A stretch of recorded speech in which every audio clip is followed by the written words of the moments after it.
Mormon chapter 5. Mormon again leads the Nephite armies in battles of blood and carnage. The Book of Mormon shall come forth to convince all Israel that Jesus is the Christ. The Lamanites shall be a dark, filthy, and loathsome people. They shall receive the gospel from the Gentiles in the latter days. And it came to pass that I did go forth among the Nephites, and did repent of the oath which I had made, that I would no more assist them. And they gave me command again of their armies, for they looked upon me as though I could deliver them from their afflictions. But behold, I was without hope, for I knew that the judgments of the Lord would come upon them, for they repented not of their iniquities, but did struggle for their lives without calling upon that being who created them. And it came to pass that the Lamanites did come against us as we had fled to the city of Jordan, but behold, they were driven back, that they did not take the city at that time. And it came to pass that they came against us again, and we did maintain the city, and there were also other cities which were maintained by the Nephites, which strongholds did cut them off, that they could not get into the country which lay before us, to destroy the inhabitants of our land. But it came to pass that whatsoever lands we had passed by, and the inhabitants thereof were not gathered in, were destroyed by the Lamanites, and their towns and their villages and cities were burned with fire. And thus 379 years had passed away. And it came to pass in the 380th year, the Lamanites did come again against us to battle, and we did stand against them boldly. But it was all in vain, for so great were their numbers, that they did tread the people of the Nephites under their feet. And it came to pass that we did again take flight, and those whose flight was swifter than the Lamanites did escape, and those whose flight did not exceed the Lamanites were swept down and destroyed.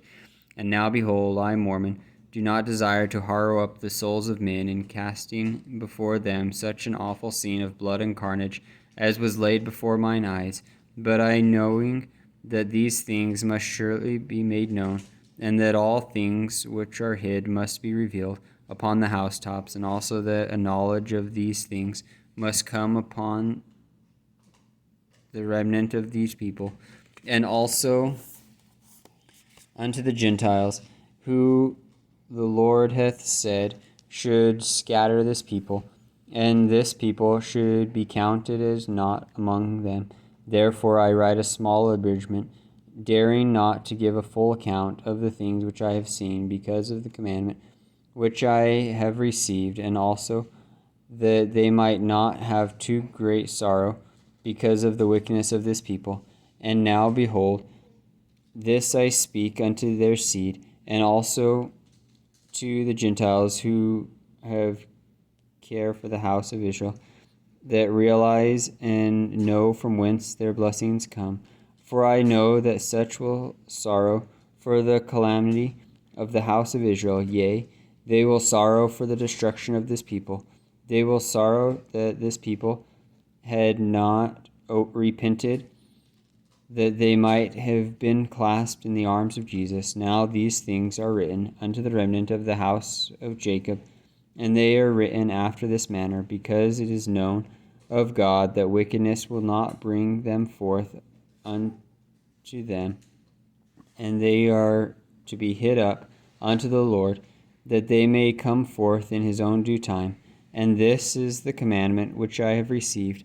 And behold, they shall come forth according to the commandment of the Lord, when he shall see fit in his wisdom.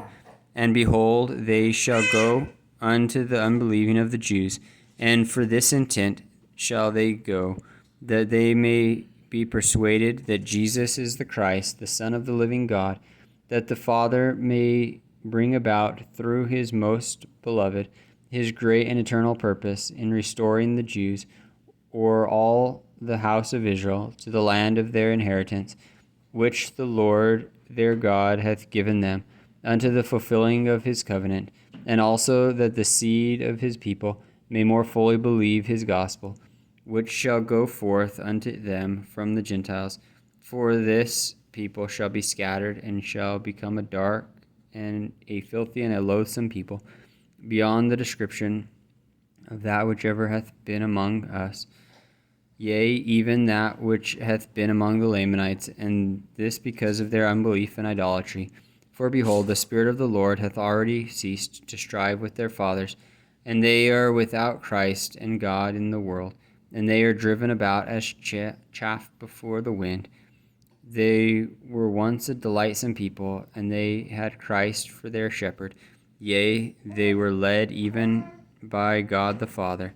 But now, behold, they are led about by Satan, even as chaff is driven before the wind, or as a vessel is tossed about upon the waves, without sail or anchor, or without anything wherewith to steer her.